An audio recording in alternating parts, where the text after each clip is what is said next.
I'm glad to introduce you to the first aspect of portfolio building, which is the teaching philosophy. If you say teaching philosophy, what does it mean? It simply means that a statement about one's teaching beliefs, practices, norms, and values. So, what you believe in as a facilitator or as a teacher or as an educationist is what we call a teaching philosophy. And that teaching philosophy should be scripted. It should be a written document, either handwritten or neatly typed. The way you do your things, anything that drives you as a teacher is what we term as philosophy. In a philosophy, there are some key elements that we should know. And the first element is what we call the teaching techniques. It simply means that your methodologies, your approaches, your way of teaching, and the techniques that you use in lesson delivery. As a teacher, whenever we go to class, we combine a whole lot of activities, we combine a whole lot of skills, a whole lot of methods, and including the principle of multiple embodiment, which states that using different approaches in teaching the same concept. So if a teacher is teaching the concept fraction, you'll be using matchsticks, you'll be using stones, you'll be using oranges, using the halves. So in a way that our learners will be able to understand, we use different strategies, different methods, different approaches to bring the learning to the doorsteps of our learners. And the second aspect is what we call the teaching goals. What are the goals that you want to achieve at the end of the term, at the end of the day, at the end of the academic year? In the curriculum, in the old curriculum, which is the old syllabus, we had objectives, we had aims, we have goals, and objectives are achieved in the short term, but the goals and the aims are long term. So as a facilitator, there is the need for you to state your aims, which is your goals, what you want to achieve at the end of the academic year. The achievement should be able to reflect in the skills the learners will get or gain, in the attitude they will exhibit, in character-wise, and in anything that they will do cognitively by laying hands on the gross and the fine motor skills aspect too. And the final aspect of teaching philosophy is what we call the assessment practices. What type of assessment do you use as a teacher, as a facilitator? Do the assessment practices measure the required skill you want to measure? Do you assess your learners in the course of the learning or at the end of the learning? If in the course, then it becomes what we normally call the formative assessment. And formative assessment also has two major or main categories. That's assessment for learning and assessment as learning. So these are the components of teaching philosophy. And to add to the assessment practices, we have the summative, which is the assessment of learning. And it is being done at the end of a course to evaluate our methodologies and to evaluate the way we delivered our lessons, to evaluate the curriculum as a whole. So the need for us to prepare our own philosophy. So this is a detailed portfolio of Mr. Matthew Wisdom of Miaso DA Junior High School with license number PT/025134/2016 in the Fandakano district in the Eastern region. So, as I said, the first aspect of the teaching philosophy is your philosophy itself. So, I have coined my own philosophy, which says that all children, irrespective of their socio-cultural, political, and economic backgrounds, are individually unique. no matter the societal status of the person, no matter the cultural background of the person, no matter the political affiliation of the person, in economic background, in terms of monetary aspect, all children are unique and so special, and they must have an educational environment that is conducive, meaning that is okay, that's stimulating and enabling, where they can physically, mentally, emotionally, and socially grow to their fullest potentials. So, how can I create this particular environment for my learners who are so special, who have their specific and their special needs?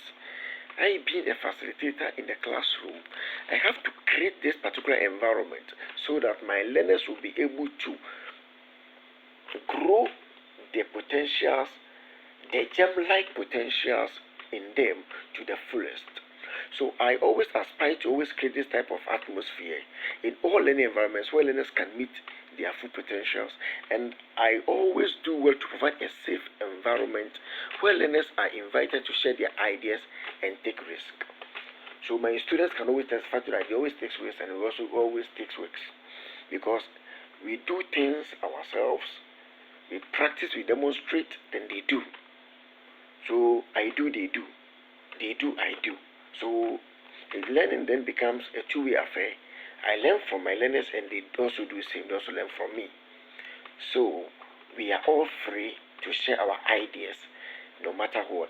And I also believe that as a teacher, there are 5 essential elements that are conducive to learning, and these include: 1, my role is to act as a guide, and this conforms to the new curriculum way of saying that we are no more teachers, but rather we are facilitators. We facilitate the learning process, we initiate the learning process, and we form a catalyst to begin the teaching and learning process. So we set the ball rolling, and the student will pick the ball and continue from there. And I also have the view that my learners must be able to access hands-on activities or practical activities. By teaching from the known to the unknown, using the concrete aspect before introducing the abstract idea, using their own environment as the first hand. So let's do well to teach from the learner's environment before we explore the wider environment. And I also have the view that learners should be able to have choices and let their choices and curiosity direct their learning. I, being a facilitator, I have no right to impose anything on my learner, but rather my learner should have a choice, no matter what. If the learner have a choice and the learner decides on what he or she wants, I have to facilitate my learning in such a way that the choices of my learners is what matters most, and that will be able to direct their learning, because intrinsically they are self-motivated, because that's what the person like, that's what the learner like, but not bombarding them, but not giving them anything at all, but rather what they want, what they need, the skill that they require at a particular stage in life, I give to them and I direct them, but not impose. The fourth thing is that learners need the opportunity to practice skills in a safe environment. An ill environment, a school community environment whereby the place is not conducive for our learners to be able to move freely, to be able to interact with the natural environment, becomes so problematic to the extent that our learners will not be free at will to do what they want in order for them to learn. So the environment of my school, so far as I'm concerned, in a classroom setting, I always try to create an opportunity for my learners to learn in a safe environment. Then, by integrating technology into teaching and learning. So technology in the classroom is one of the most essential components which I aspire and I believe, and I always direct my teaching to that particular aspect. What are the technological tools that we can use in the classroom? We have the mobile phones, we have the Google search engines which we can use in any particular topic at all, ranging from the social studies or the social sciences, to the calculation aspect, mathematics, the integrated science, the BDTs, the skills aspect. So as facilitators, we need to integrate technology into our learning. We also have the laptops, the projector is there. So our learning should be in such a way that we use different materials to bring our learner closer to us, draw them closer to us, so that the different materials at their disposal will be able to inculcate in them the knowledge, the attitude, the skills, and if possible, the values that we want our learners to have at the end of our lesson. So as a professional teacher, I always come to work as an open-minded person, ready to accept criticisms, because the critiques that comes normally helps me a lot. And I like the critiques because doing what is right might be wrong in someone's own view. So the person, by criticizing, will rather put you on your toe. A positive attitude and high expectations to the classroom every single day. Whenever I go to class, I'm always prepared. So I believe in that. And also have the belief that a teacher is morally obligated to enter the classroom with positive expectations for all learners without favoritism and nepotism. This is very important. There is the need for us to love our learners equally. We shouldn't favor others, and we shouldn't be selective in asking questions. We shouldn't be selective in doing things. All the time there has been only this particular student in class you always call to do a work, you always call to answer a question in the class. Meanwhile, there are others that can be called. So the classroom should be tension-free without favoritism. Then I also have this definition which says that teaching is a process of learning from the learners, colleague teachers, parents, and even the community in general. And this is what I do. Because this is a lifelong process where one learns new strategies, new approaches, new techniques, new values, attitudes, morals, knowledge, ideas, and philosophies. And over time, my educational philosophy may change. And that is simple because I have grown, I've learned a lot of things, I've adopted and adapted new things altogether. So this change will enable the learners to develop skills and competences through active learning process, where the learner constructs knowledge rather than acquiring it. They need to be constructive in nature, but not the way of gaining and acquiring the knowledge, then they go. We learn pass and forget, but rather they will be able to apply the knowledge gained in our lessons to a real and practical way. The learners would take responsibility for the environment and appreciate the richness and the diversity of Ghana's culture. Our culture, there is a need for us because we always know that culture is dynamic, it changes with time. That's the reason why my teaching philosophy, my educational philosophy as a teacher, as a facilitator can also change with time. And they will also be willing to take advantage of social changes relating to globalization, technological advancement, and digital literacy for learners to be honest and responsible citizens. Digital literacy is a core competency under the new curriculum, the Common Core Program curriculum we are talking about. It is digital literacy. That's the reason why I said that the option 5 of what I believe in as a teacher, integrating technology in the classroom. So I deliver lessons that expect learners to demonstrate competencies in making independent and healthy choices regarding their personal development and well-being. So by developing awareness of themselves, so it starts from within, then we move to their immediate environment, then to their wider environment, then to the nation and to the global world. Without using them as the first examples, without the learners accepting themselves, how can we just come out of thin air and introduce them to the world, to their community, then to the wider community, then moving to the nation, then upwards. By then they will be able to appreciate what we have as Ghanaians. The learners are to be guided to maximize the opportunities offered by new technologies, to express their beliefs and further enhance their moral perspectives and values that will allow them to be citizens, not spectators.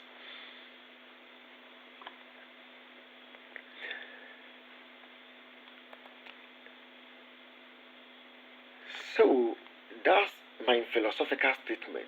So I'm going to look at the teaching techniques that I use in teaching. So teaching techniques.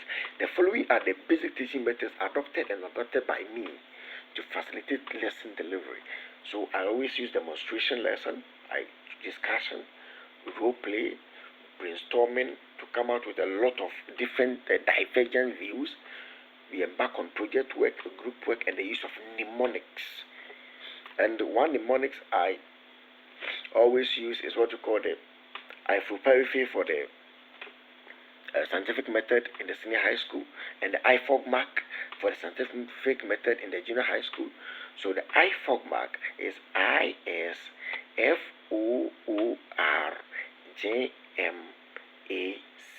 IFOGMAC. So the I stand for identify the problem, the S stand for state the aim, the FO stand for formulate hypothesis, the OR stand for organization, the MA stand for making deductions, and the C stand for conclusion. So I always use mnemonics in my teaching and learning. In my lesson delivery, I use mnemonics. So that's the IFOGMAC. So I also believe that I owe it all to my learners, as well as the community where I teach, to bring consistency, diligence, and warmth to my job in the hope that I can ultimately inspire and encourage such traits in the learners as well. The consistency, the diligence, the warmth, I will be able to encourage such in my student. This positive thinking attitude have promoted an effective participation of my learners during the teaching and learning process. So the rule that governs philosophy prepared by NTC says that you need to explain at least 2 teaching methods that you use. So the first method I use, or the best method I use to my liking, is the demonstration method of teaching. So in this tutorial, I will be taking you to the explanation of demonstration method and how I use demonstration method, and some examples of lessons demonstrated and imitated and participated by my learners. Demonstration method of teaching is a teaching method used to communicate an idea with the aid of visuals such as flip chart, posters, PowerPoint. So a demonstration is a process of teaching someone how to make or do something in a step-by-step process or approach. As you show them how, then you tell them what you are doing. So for example, I can give my students the choice to write a paper, produce a multimedia presentation, or deliver a lecture on a concept, say the solar system. So you realize that the students may also create a slideshow by integrating technology in the classroom that describes all the work, the projects they created, and the knowledge and skills they learned in a term. So that's me demonstrating the solar system through my learners, and I'm there with them. We are all participating, we all partook in the lesson, and this brought the lesson closer to the learners. They felt at home, free of intimidation or fear, and we all learned. And we are demonstrating the revolution, the Earth revolution. So you could see, I'm the first person, I'm being the sun, then we have another student holding the moon and the Earth. So the revolution of the Earth in their own orbit can cause a lot of changes in our global issues or in our global world. So that's a demonstrating lesson. Then here we are demonstrating how the anemometer works. So that's the students holding the anemometer, and I'm explaining how it works. They did the project do. It was a project work do, but in the demonstration lesson, the group leader led with the explanation and how the artifact really works, how the project really works. So I was adding and I was checking the angles. So I have my 45 degrees set square, and I also have my 30 and 60.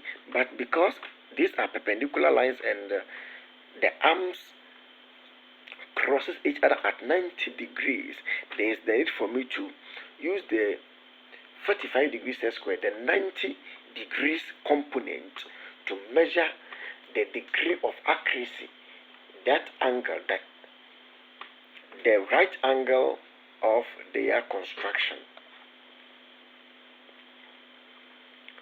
And another demonstration work by a group of students. So demonstration as a method of teaching helps in involving various sense, or the sense of the learners, to make learning permanent but not temporary. They do and they'll be able to remember. Though the teacher's behavior is autocratic, because the teacher tells them what to do. That's the demonstration. Do this by providing a step-by-step approach. So the teacher therefore invites the cooperation of pupils in teaching and learning process, and it develops interest in the learners and motivates them always for their active participation. The next method I will talk about is the project method, and I use that a lot. So I have a lot of project works in my science corner. That's why it's YSB Science Corner in my school.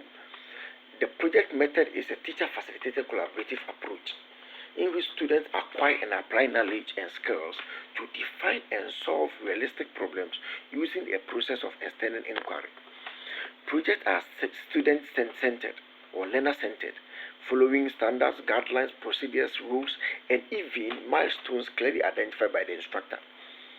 So you give them what they are to do, the project work that they are to embark on. There is a clear-cut guidelines for that, so that the learners won't deviate. It is experience-centered strategy related to life situation. This teaching strategy focuses on, one, to socialize a child, because that's a group work and that's a project work. So in a group of say 5, the learners will be cooperating, the learners will be chatting, and the learners will be explaining the concepts to themselves on how to do a project or how to embark on a project, then to achieve cognitive, affective, and psychomotor objectives. It will develop their cognitive domain, the affective, how affection they get, and the gross and the fine motor skills, how to use the hands and doing something, and using the legs. Despite the fact that the fine and the gross motor skills of the learners have been developed already, but bringing on board hands-on activities, as I said that I have 5 essential things that I aspire or that I believe in.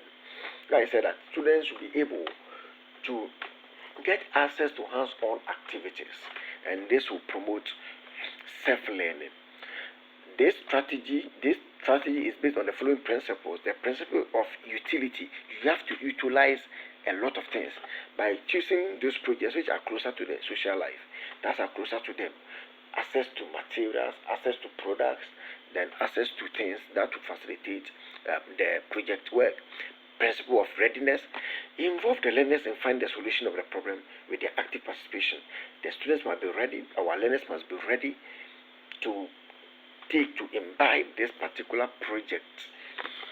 Then learn by doing and practice. You do, you practice, you do, you.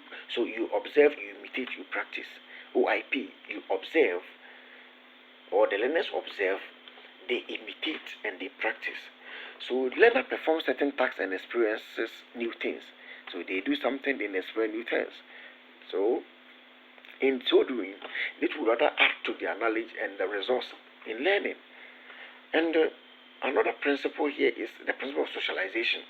It develops the feeling of cooperation and group work.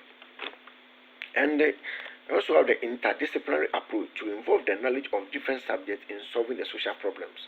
So you tap the knowledge from mathematics, the measurement aspect.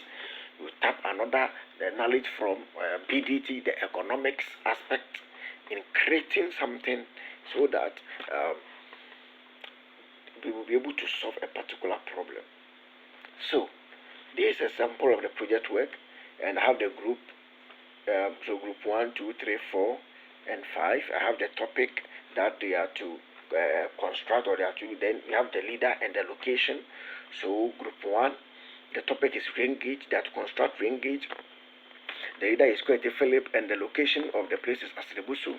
That's where the students are. So I have grouped my students according to their locations, where they stay, where they are, so that they will be able to meet and do the group work. Otherwise, students will be moving from far places to meet their colleagues to do their project work. No, I didn't do that. I looked at where they are, then I grouped them according to their location. Group 2, they are to construct a periscope, and the leader is Azepala Patience, and the location is Miasu number 1. Group 3, anemometer, and the leader is Tanga Wisdom. Then the place is Ajina Mene. That's the location where the students are. Then group 4, Winvin, we have Ophelia, Miasu number 2. And group 5, Beam Balance, Shaibu Fatima, or Fati, and the location is Zongo. So you could say that I was trying to demystify science in such a way that my learners will be able to learn and learn well. So you look at something, the leaders. I have 5 groups. I have 3 girls being leaders, and 2 guys or 2 gents. So that the girls will get involved in the teaching and learning process. The next thing I'll be looking at the types of project method of teaching. We have what we normally construct, so we call it the constructive method of project work. When learners have to construct things related to social life, for example, the charts, models, maps, parcels, as I've demonstrated. Then we have the artistic project method of teaching. And these projects are generally allotted in the artistic force of life. That's in music, using the sound, the annotations, using the 2 of the quavers in the bar, 2 of the crotchets in the bar, using the signs and the symbols.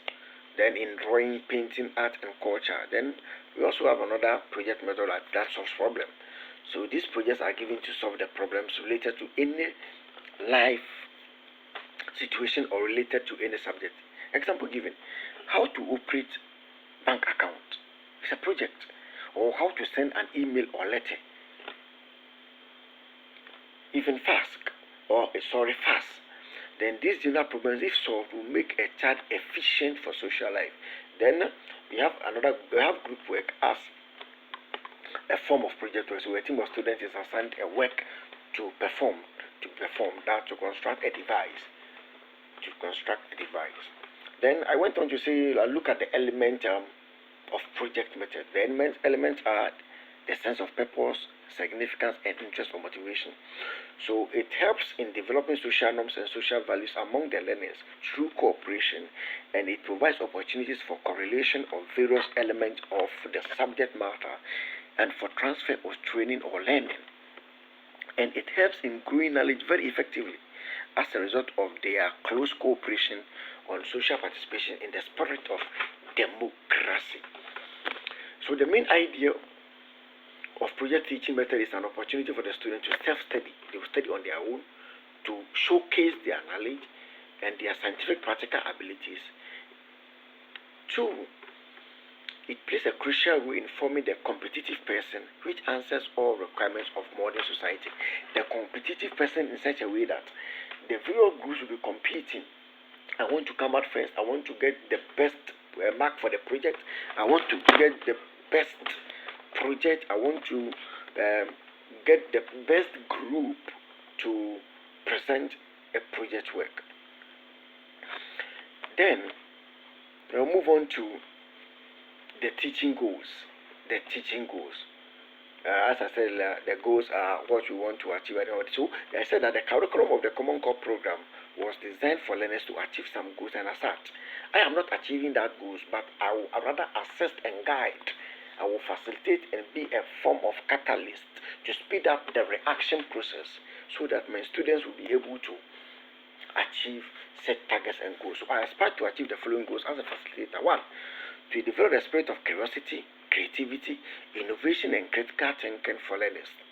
To be able to investigate and understand their environment.